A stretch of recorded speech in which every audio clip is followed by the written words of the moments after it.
Hi and welcome back to my page. Welcome back to my channel. It is Natou. I usually record in my office, but the video I recorded, the footage I recorded for this specific intent, it didn't record. It just, something's wrong with the memory card, I think. I don't know what happened. All I know is that I couldn't. The first video that I literally recorded 1 hour, over an hour worth of thoughts and channeling and all of that stuff, and it's gone. So anyway, we here, okay? The devil works hard, but I work harder. This actually gave me an opportunity to restructure this video so I could give a better explanation as to how my trip went, and also make this video useful to you if you are interested in taking a solo trip. So anyway, let's start from the beginning. So my name is Natou, and I am your favorite, I don't know, you sweet Reiki healer. I don't really have like a unique intro yet. I'm still working on it. But it is Natou of Nam Centre, and I am sharing a different video with you guys on my YouTube channel. Usually I share collective reads. I'll share Young Divine Goddess videos, and tips and tricks, and you know, anything that deals with spirituality. However, also excuse any airplanes that go by. I do live close to an air route. You're just gonna hear the noise. So anyway, I'm sharing a solo trip video, which is completely different than the typical videos I would share on my page and my channel, because solo trips are so important. Solo tripping is such a divine experience. I think actually it has heavy initiation vibes to it and heavy initiation energies to it. If you can get through being on your own in that capacity, being in a new space, you can do anything, you know. I did do study abroad. I experienced study abroad in my sophomore year of college. It was similar, but it wasn't exactly the same. I was paired up and I was kind of grouped in with my peers, even though I didn't know anybody. Why the fuck? I literally am speaking about study abroad and my college is calling me. I can't make this shit up, and I'm gonna answer.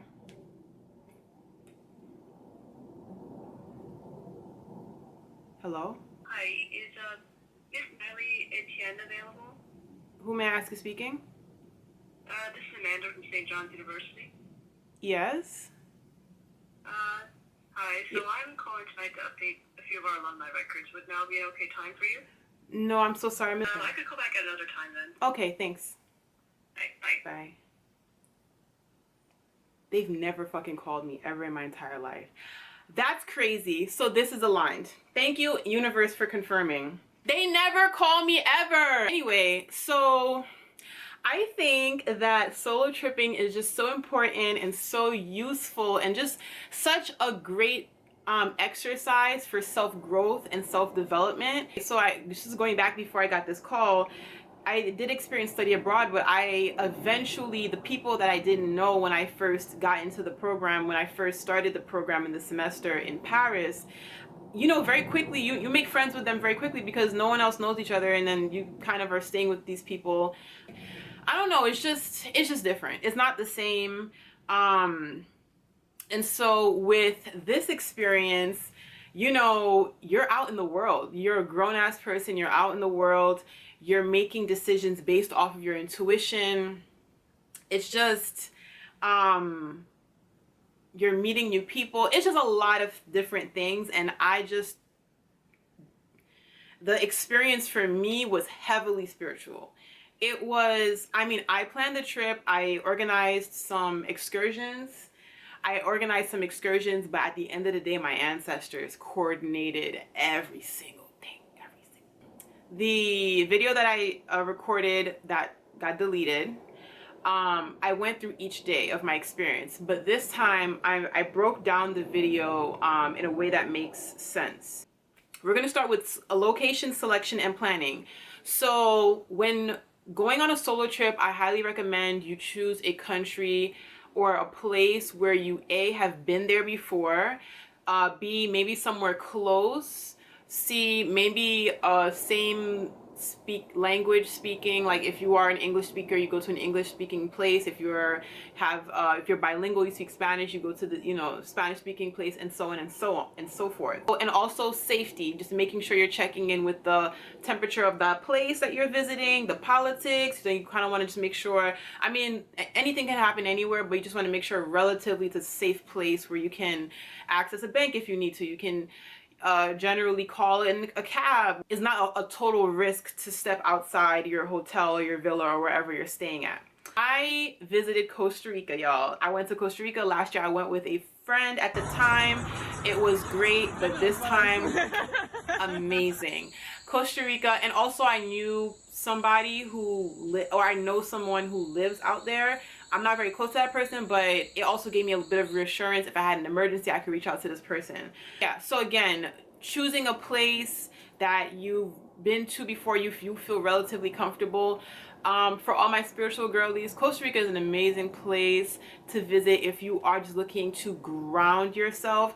There are definitely like party vibes and stuff like that. We'll get into that later, okay? Because they got vibes out there, but especially if you're looking to recenter yourself and be on that eat, love, pray vibe, Costa Rica is a beautiful place. Just a quick rundown of my travel plans to get there. My final destination was Puerto Viejo, and that is on the far eastern coast of Costa Rica. It is on the Caribbean side.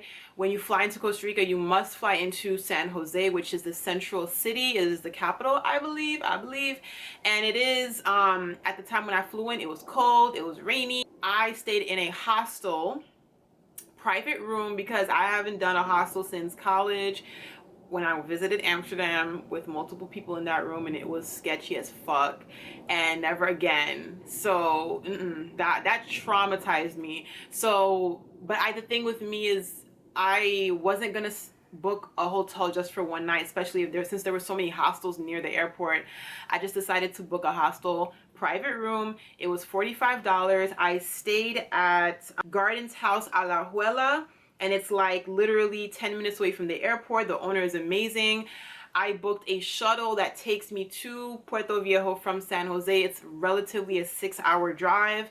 So what I did was I flew into San Jose at night. I slept in the hostel. It literally was very and I knew I wanted no parts of San Jose. It was so cold. I'm so happy I booked an evening flight to not have to spend a day in San Jose. I literally just spent the night. I slept. I woke up at my shuttle was scheduled to leave San Jose at 5:30, and the meetup spot was at a Denny's. So the owner of the hostel was nice enough to drive me to the Denny's. He was so sweet.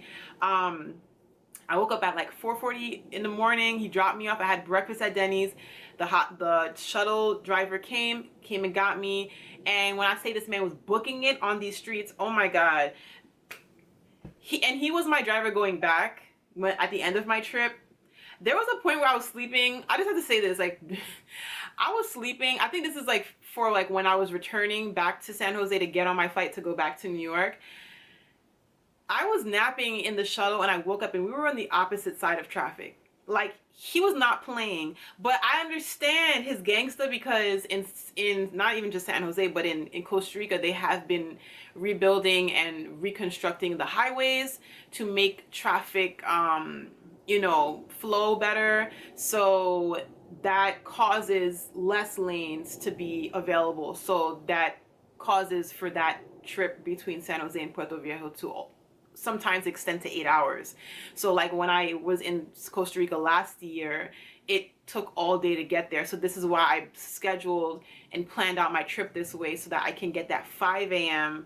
shuttle as opposed to the 2 p.m. shuttle that I'd taken last year, and I got into Puerto Viejo so late. I was so annoyed.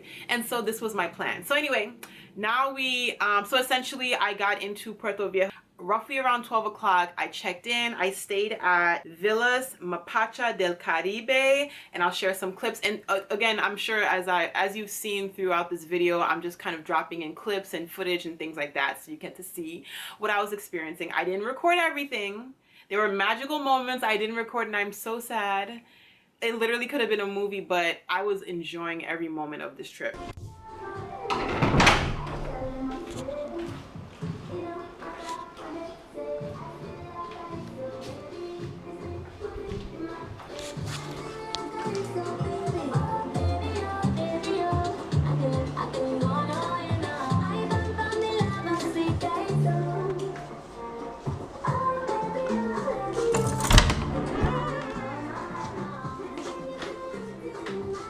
So next thing I will cover is excursions. So when you're taking a solo trip, I highly recommend that you're taking excursions. You're taking excursions. Why? Well, even if you're with other people, you're going to take excursions anyway. You want to see things you haven't seen before, experience things, learn about the culture, learn about the locals, learn about the energy of the place you're visiting. So for me, I had 2 pre-booked excursions, and I booked an excursion while I was there.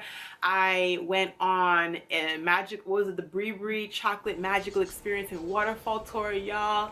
This was such a magical, deeply magical experience. I got to visit the Brie indigenous people. The elder took us around, and the elder took us around and literally taught us about the herbs and the plants and the food that was growing on their reservation.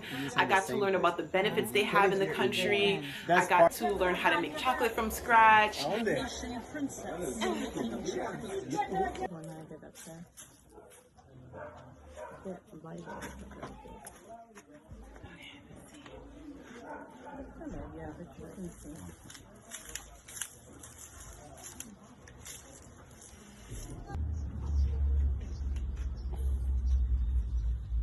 Traditional.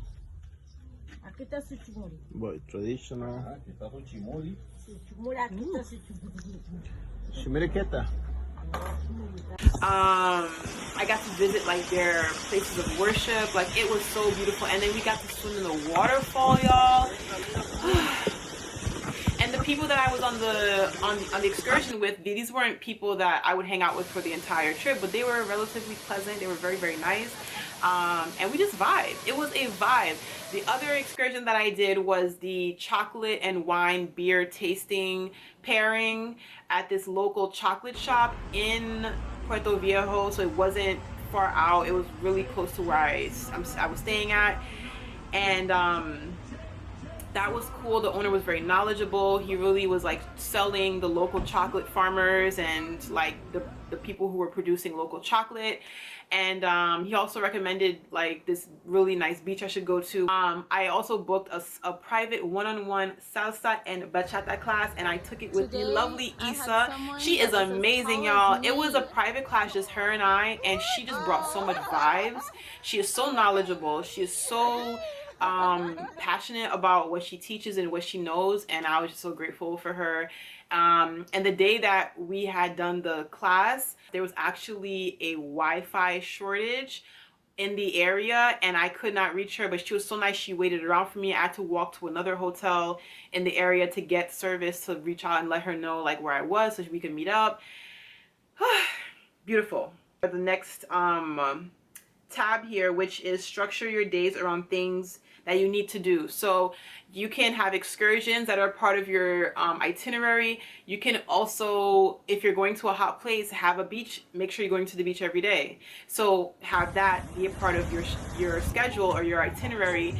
You can also have your breakfast, lunch, and dinner. Okay? Because you always have something to go back to. You always have a place, a social place where you can, and these are all opportunities to meet people too. But if you're a person that like needs structure like that, for me, I need structure, but I also wanted to leave space open on my itinerary to just have magical, like unplanned, like magical experiences. So again, if you when you're planning out your solo trip, just make sure you're structuring things that you need to do. So pre-plan some of your like breakfast, lunch, and dinner spots. That's actually really good to do because it keeps you grounded, and it like has you also kind of exploring the places around the place that you're meant to be at for breakfast, lunch, and dinner. So now I'm getting to like stepping outside of your comfort zone, the social activities, meeting people, all that stuff. So the day that when I had mentioned when the Wi-Fi went out, y'all, I was stressed. Okay, I literally had gone to the beach that day. It was the third day I was there.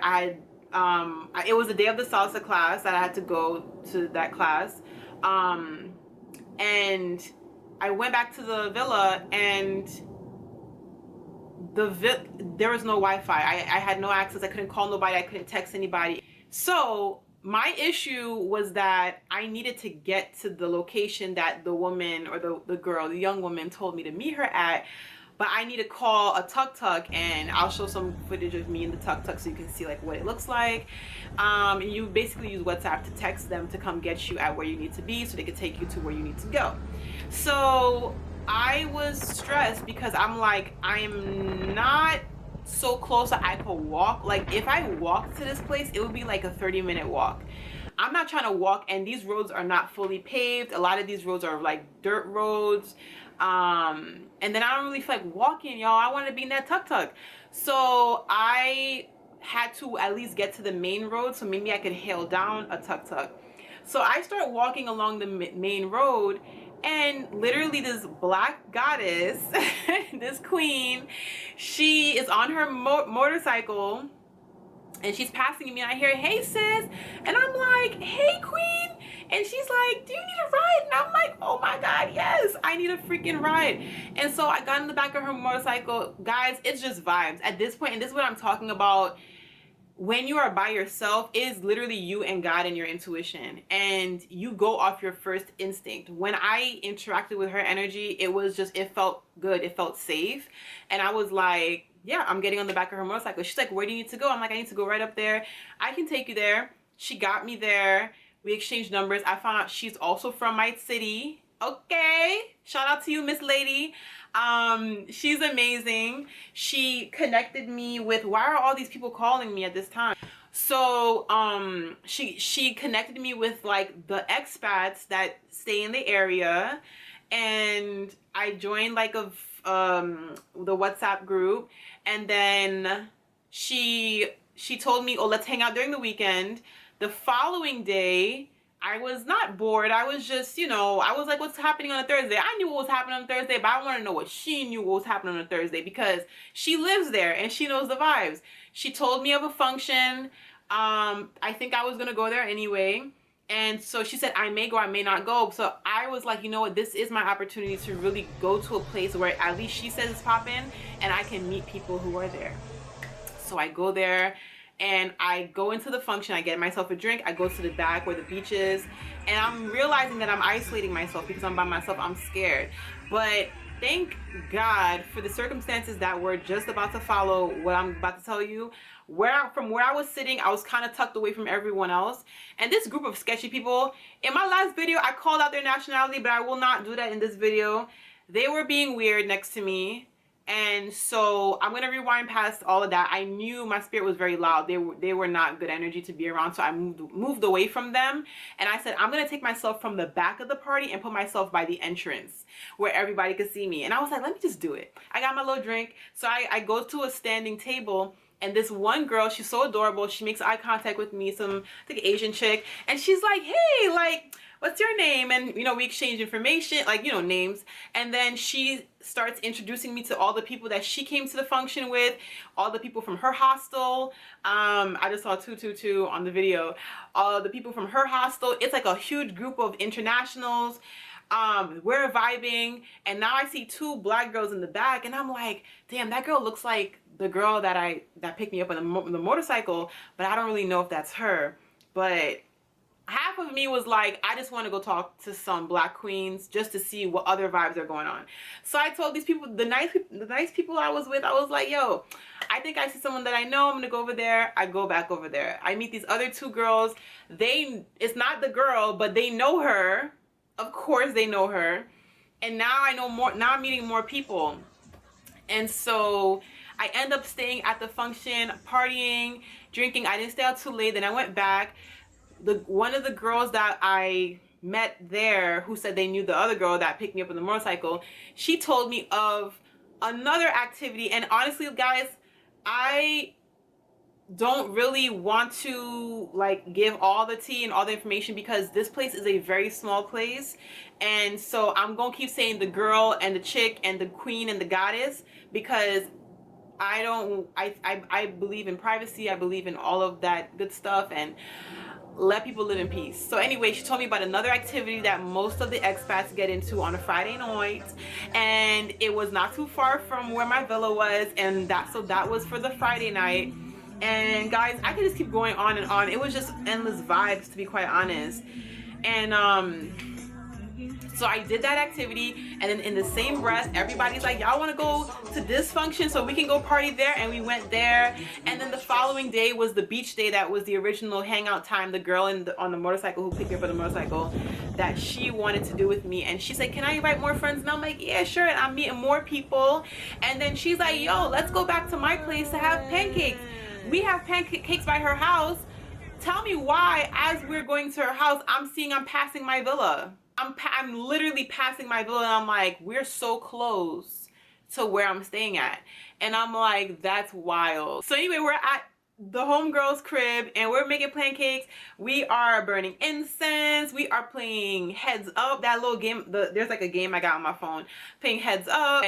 Then Shorty's like, there's a pool party happening in town. Let's go to the pool party. Guys, this is probably like the pinnacle. Like, this is probably the moment of the trip where I should have pulled out my camera and recorded everything. Like, it was just the way that we just left her house, and all of these beautiful black women, all of these beautiful black women are on motorcycles, on motorbikes, living their best lives, just riding to the next spot, just riding in Costa Rica to a pool party. It's like, this is the shit that I be seeing on TV when they're just like, yo, we just go to the party, like, pick up and go, like, don't even change your clothes, like. And I think I remember saying that. I was like, y'all, where I'm from, when we say we go into a function, I'm taking a shower. Okay, granted, it was like we went from the beach to the pool, so it's not a big deal. But in real life, I'd be like, I'm taking a shower, I'm getting my makeup done, I need to style my hair, I need to put my perfume, my scents, and my oils and things. Like, I don't just be getting up and going. But this was so what I needed, guys, because I planned too much, and for me to have like such this like very random chain of events happen is what my soul needed. I did need for the universe to coordinate an experience for me, and surely enough, the creator of my ancestors, the universe, did, and I was protected through all of it. We had a beautiful time at the pool party. I didn't record any of that. I was truly living my life. And from there, I went back home. I think I had grabbed dinner, and then I think the following night was my last night. It was a Sunday night, and I had dinner by myself, and then I hung out with like two of the girls that I met out there. They're still living out there, and they were so cool to hang out with me for my last night. And then, y'all, I walked with one of the girls, because we kind of lived a bit close. It wasn't the same girl, but it was another girl. We lived kind of close in the same, relatively in the same area. And when she went her way, and I had to continue walking at 12 o'clock at night in Puerto Viejo, and those who have been there and have seen how it looks at night, yes, it's kind of safe, but it's still shaky, and I might even be wrong. It might not be safe at all. It was so, and if anyone's watching this and you know me, please don't come for me, because I wasn't even in my body when I was walking back, and I literally, it was literally like my vessel was walking, my spirit was next to me, and I was like, I need to know what the ancestors know, that I'm good. And all I kept hearing was, stand in the darkest part of the road. Yeah. That's what they were telling me. They were like walk along the darkest part of the road.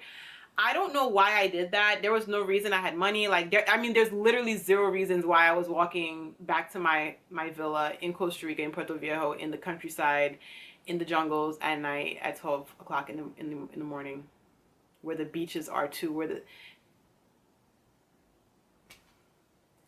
Anyway, so in closing, as you can see, it was pure vibes. It was just pure vibes. I'm sure there's more stuff that was happening, but I can't really think of it now, and I really want to stick to the points that I'm wanting to address. When I came back from Costa Rica, I had a renewed sense of inner authority, inner freedom, my intuition. I trust myself so much more. I'm so like on point with it. Like, I mean, I've been on point with it, but there's like an audacity about me that is like, it just feels heightened. Major activations. This is why I'm saying there is a heavy initiation type of energy in taking a solo trip. Okay? You gain so much. You trust in the universe. You trust that things will always work out. Trust in the universe, trust in yourself, in your intuition, in your inner compass. Such a divine experience, and I'm so grateful to have been able to take myself on this trip. It was not meant to be a solo trip, ironically. Like, I had plans that I would be able to go. I have company on this trip. I'll just say that I thought I would have company on this trip, but in the months leading up to my birthday, my solar return, I was like, yo, I think I'm just gonna end up going by myself, because I think that's just what God wants for me. That's what the creator wants for me, and that's what I need to experience in my big ass age. So if you are thinking about taking a solo trip, take it from me, someone who is would never go to a party by herself, never go to a bar by herself and go up to people and be like, hey, are you so, like, I thought that was creepy, but I was that girl. And until you get out of what you expect for life to look like, and until you realize that you are truly abundant and everything that you need and everything that you need and want is available to you and more, like surpassing your expectations, make this a priority or add this to your bucket list. Take that solo trip. It's just fabulous. Okay, it's fabulous. Yo, my camera talking about it's overheating, so I'm just gonna say really quickly, there is the Goddess Awakening event that's happening in the winter. It's the winter edition, and my book is still out, Moving Prayers, y'all. Get your copy. It's available on Ko-Fi as well as Amazon, 2-day shipping. I'll leave all the information down below. Thank you so much for your support and your love and your good positive vibes. I'll see you all in the next video. Peace.